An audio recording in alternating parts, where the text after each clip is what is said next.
बिस्मिल्लाहिर्रहमानिर्रहीम रब्बि इश्रह ली सदरी व यस्सिर ली अमरी वहलुल उक़दतम मिन लिसानी यफ़क़हू क़ौली रब्बि ज़िदनी इल्मन व ईमानन व यक़ीनन। अस्सलाम वालेकुम, उम्मीद है आप सब खैरियत से होंगे।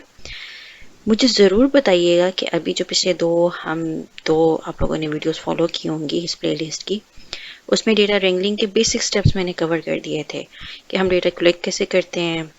बाकी डेटा सेट हमने वहाँ पर क्रिएट किया था, उसके अंदर कुछ नल वैल्यूज इंट्रोड्यूस करवाई थी। फिर उसके बाद हमने देखा था कि हम उसकी डेटा सेट की मालूमात कैसे ले सकते हैं, वो फंक्शंस क्या बताते हैं। फिर उसके ऊपर हमने नल वैल्यू की हैंडलिंग को अप्लाई किया था और फिर फिल्टर्स अप्लाई किए थे। तो मुझे बताइएगा कि वो आपके लिए कितना यूज़फुल रहा है, कहीं आपको कोई दुश्वारी तो पेश नहीं आई। कोई सवाल हो तो आप कमेंट्स में पूछ सकते हैं। उम्मीद है कि अगर कोई छोटा मोटा एरर भी आ रहा होगा, आप खुद उसको गूगल कर सकते हैं। गूगल के ऊपर बहुत एक्सटेंसिव हेल्प प्रोवाइडेड है। जब तक मैं कमेंट्स देखूंगी, जवाब दूंगी, तब तक आपको गूगल पर से उसका जवाब मिल चुका होगा। तो कोशिश किया करें जब भी कोई एरर आए तो उसको पहले गूगल करें, कोई ना कोई उसकी सपोर्ट हेल्प प्रोवाइड होती है। ना हो और आपको ना समझ आ रहा हो, या अगर आपको सोल्यूशन मिल भी जाए और फिर भी आपको समझ ना आ रहा हो, तो आप मुझसे ज़रूर पूछ सकते हैं। तो मैं आपको इंशाल्लाह कमेंट के ऊपर व्हेन आई गेट टाइम तो मैं जवाब दे दूंगी इंशाल्लाह। बाकी मुझे ज़रूर बताइएगा कि वो कैसी रही। थोड़ा सा बता देती हूँ कि हमें हमारा जो आगे की प्लेलिस्ट है उसमें हमारा फोकस क्या होगा। दो लाइब्रेरीज को मैं कवर कर रही हूँ, पांडास और नमपाई। उसकी बेसिस को कवर कर रही हूँ ताकि आपकी बेस लाइन बन जाए, स्ट्रांग हो जाए। उसके बाद आप बहुत सारी चीज़ें खुद कर सकते हैं। मैं कुछ चीट शीट्स अपलोड कर दूंगी। मैं कुछ चीट शीट्स जो पांडास और नमपाई के वो अपलोड कर दूंगी जैसे ही वो वीडियोस उसकी मुकम्मल होंगी। तो आप उन फंक्शंस को खुद से ट्राई कर सकते हैं। तो आप देखेंगे कि आप इजीली उसको इम्प्लीमेंट कर रहे हैं। जब आपकी बेसलाइन स्ट्रांग हो गई है तो आप बहुत सारी चीज़ें खुद से क्विकली उसको असेस कर सकते हैं, उसको ट्राई आउट कर सकते हैं और लर्न कर सकते हैं। तो वो आपके लिए ईजी रहेगा। नमपाई और पांडास इन दो को बेसिकली कवर करूंगी। उसके बाद मुझे पर्सनली लगता है कि मुझे एक मॉड्यूल ऐड करना चाहिए डेट और टाइम के ऊपर, क्योंकि मोस्टली जब हमारे पास डेटा आता है टाइम सीरीज़ का तो हम बहुत सारी उस पर फीचर इंजीनियरिंग कर रहे होते हैं। अक्सर डेट आ रही होती है कैरेक्टर्स फॉर्म में, उसको कन्वर्ट करना पड़ता है। अक्सर जो है वो ड्यूरेशंस में आ रही होती है सिंस 1966 से, तो उसको हमें कन्वर्ट वगैरह करना पड़ता है। तो इसलिए एक मॉड्यूल मैंने उस पर रखा है। चूंकि ये जो हमारी प्लेलिस्ट है वो डेटा कलेक्शन और डेटा रेंगलिंग है, तो बिल्कुल एंड पर जाके मैंने एक मॉड्यूल रखा है डेटा सीक्वल लाइट का, ताकि डेटाबेस के साथ कैसे इंटरेक्ट करते हैं, उससे कनेक्ट कैसे होते हैं, आपको उसका भी आइडिया हो जाए। सीक्वल लाइट वहीं पर जाके मैं आपको डिस्क्राइब करूंगी कि मैंने ये क्यों सिलेक्ट किया है। लेकिन उस मॉड्यूल से आपको ये अंदाज़ा हो जाएगा कि हम डेटाबेस से चीज़ों को कैसे एक्सट्रैक्ट कर सकते हैं। So you would be ready to go into enterprise companies जहाँ पर डेटाबेसेस में बहुत सारा डेटा अवेलेबल होता है। अब वहाँ से डेटा किस तरीके से एक्सट्रैक्ट कर सकते हैं, तो वो आप इंशाल्लाह इस मॉड्यूल में लर्न कर लेंगे। और ये वो पॉइंट है जहाँ पर मैं अपने इसको पूरे प्लेलिस्ट को जहाँ पर मैं स्टॉप करूँगी।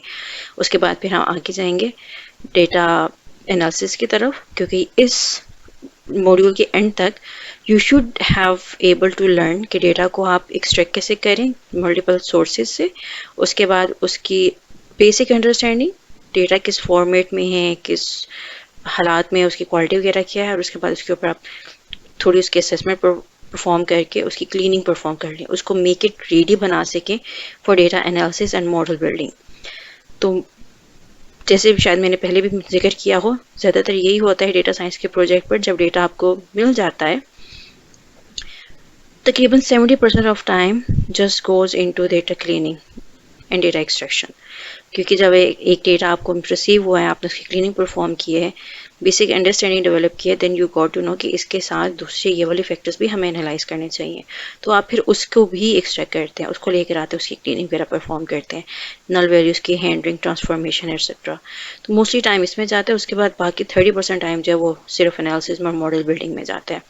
थोड़ा ज़्यादा टाइम जो मॉडल बिल्डिंग की आइट्रेशन में लगता है। आइट्रेशन में इसलिए क्योंकि उसकी इम्प्रूवमेंट्स करनी होती हैं, उसके एरर कॉस्ट को रिड्यूस करना होता है, उसकी एक्यूरेसी को इम्प्रूव करना होता है। तो उसके डिफरेंट पैरामीटर्स के साथ प्ले करना पड़ता है, हाइपर पैरामीटर ट्यूनिंग्स परफॉर्म की जाती है। तो वहाँ पर थोड़ा सा टाइम लगता है, बट मोस्टली 60 to 70% टाइम जो है ना डेटा क्लीनिंग, डेटा रेंगलिंग इसके ऊपर लगता है। तो चलिए शुरू करते हैं। अब यहाँ से जो है आगे हमारा मॉड्यूल जो है वो पांडास का है। Pandas is the wrapper of the numpy library. numpy को मैं बाद में कवर कर रही हूँ क्योंकि numpy जो है ना वो बेसिकली एरेस के साथ डील कर रही होती है।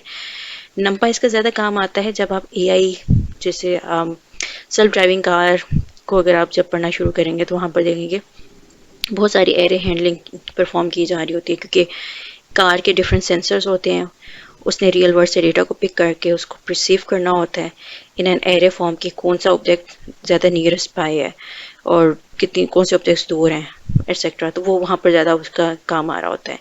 तो on top of numpy data pandas का जो है वो लाइब्रेरी रैपर क्रिएट किया गया है।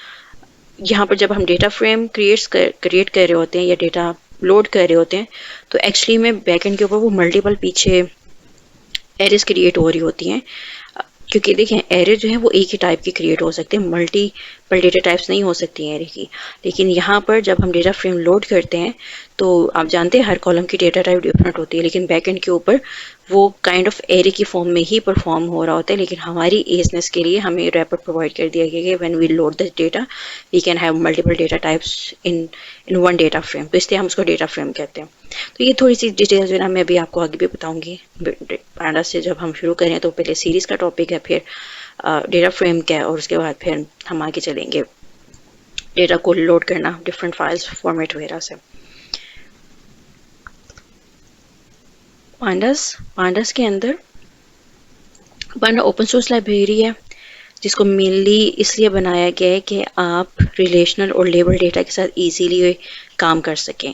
ये वेरियस डेटा स्ट्रक्चर प्रोवाइड करता है और इसके ऊपर आप डिफरेंट ऑपरेशन परफॉर्म कर सकते हैं मैनिपुलेटिंग न्यूमेरिकल डेटा और टाइम सीरीज। जो भी डेटा है टाइम सीरीज है, स्ट्रिंग टाइप का भी डेटा है, इवन करेक्टर टाइप या बुलियन, हम उसके ऊपर भी मैनिपुलेशंस वगैरह इजीली परफॉर्म कर सकते हैं। ये बिल्ट हुई है on top of numpy library. ये बहुत ज़्यादा फास्ट है और इसकी परफॉर्मेंस भी as compare to basic structures of numpy, इसकी परफॉर्मेंस के ऊपर भी फोकस किया गया है कि इसकी आप डेटा क्विकली लोड कर सकें, कोई भी ऑपरेशन इसके ऊपर क्विकली परफॉर्म कर सकें।